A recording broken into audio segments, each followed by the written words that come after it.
SADLIER vocabulary workshop, the English edition, level C. Whoa. Unit 14. Now we're arriving on track 1, New York dry goods. Now let's get on with the vocabulary.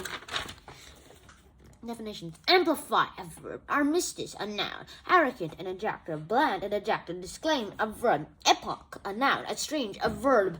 Gratify, a verb. Infinite, an adjective. Irascible, an adjective. Kindred, a noun. Knave, an adjective. Niche is a noun. Obliterate is a verb. Ramshackle is an adjective. Ransack is a verb. Rote is noun. Involvement is an adjective. Tedious is an adjective. Inventor is a noun. Bam! Let's get on with this. Alright, let's get started with now we're arriving on track 1, New York dry goods. This was the time during the U.S. in 1862 when transcontinental railroads were starting to be built. This letter was written on September 12, 1869. So, from a guy named Albert to his nephew, William. Here you can see a picture of those workers. Of the last spike being spiked down. Okay, let's get on with this. This letter discusses about a lot, like having the business sometimes amplified so that it just really does talk about it. And then Uncle Albert says he agrees with the assessment of the prospects that his nephew gave to him. And he said that the last linking in the coasts of their nation, like the great nation, is a new epoch in the actual commerce.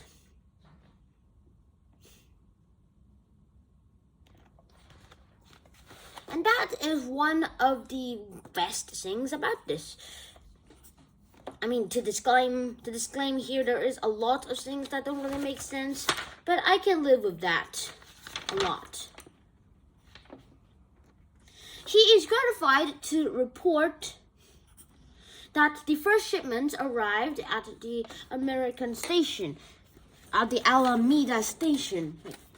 Like I guess it's one of these pictures or somewhere in the background here.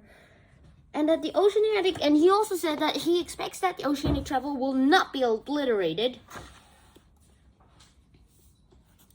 And a lot of other things too. He had said that this had also had a lot of infinite potential into the country and estranged themselves from the capital if they were not ready, a great demand for transport across the continent. Does that even make sense? Okay, moving on. He said that if he added to that, saying that if William does agree to come and add some things to their kindred interests, the work in the office, he explained that the work in the office was tedious.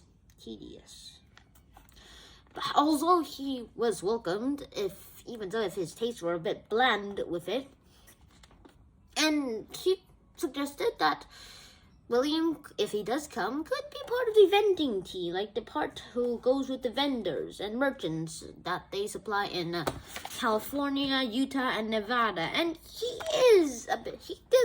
the Uncle Albert does confess that he is very tired of dealing with these customers as they are arrogant as well as irascible.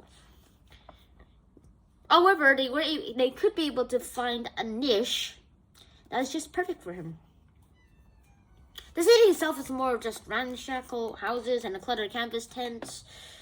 But it's just his idea. I mean, there's a theater that you might like to go to. And there's a lot of armistice here. And it's just a bit naive that all of this is like this.